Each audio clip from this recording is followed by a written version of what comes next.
বিসমিল্লাহির রহমানির রহিম।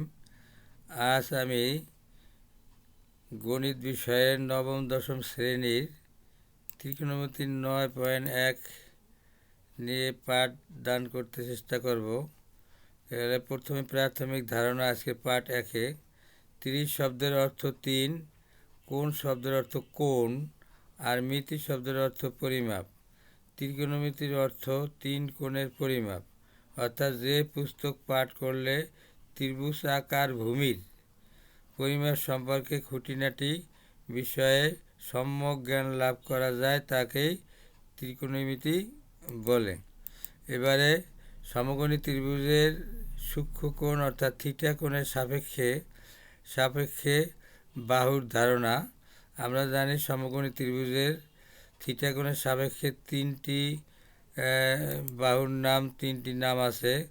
একটি হলো অতিভুজ। অতিভুজ হলো সমকোণী ত্রিভুজের সমকোণের বিপরীতে অবস্থিত, যা ওই ত্রিভুজের বৃহত্তম বাহু।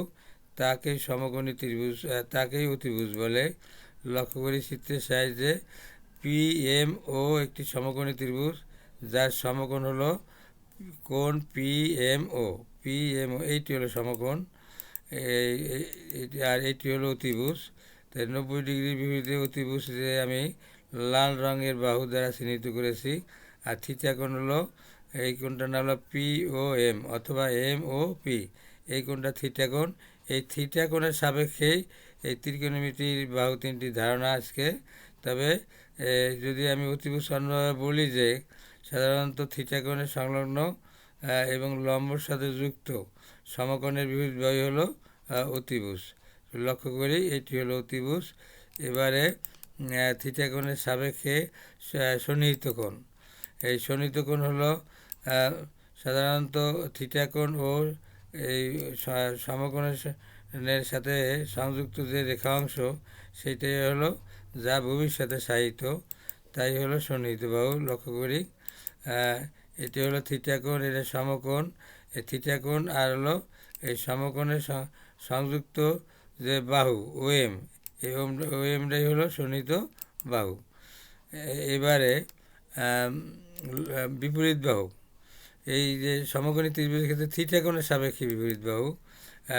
তা বিপরীত বাহু কাকে বলে? সমকোণী ত্রিভুজের সাধারণত সমকোণ সংলগ্ন ভূমির সাথে লম্বালম্বিভাবে দণ্ডায়মান থিটা কোণের বিপরীতে অবস্থিত বাহুকেই সাধারণত বিপরীত বাহু বলে। থিটা কোণের এটা হলো সমকোণ, আর এইটা নিচে আমি থিটা কোণ।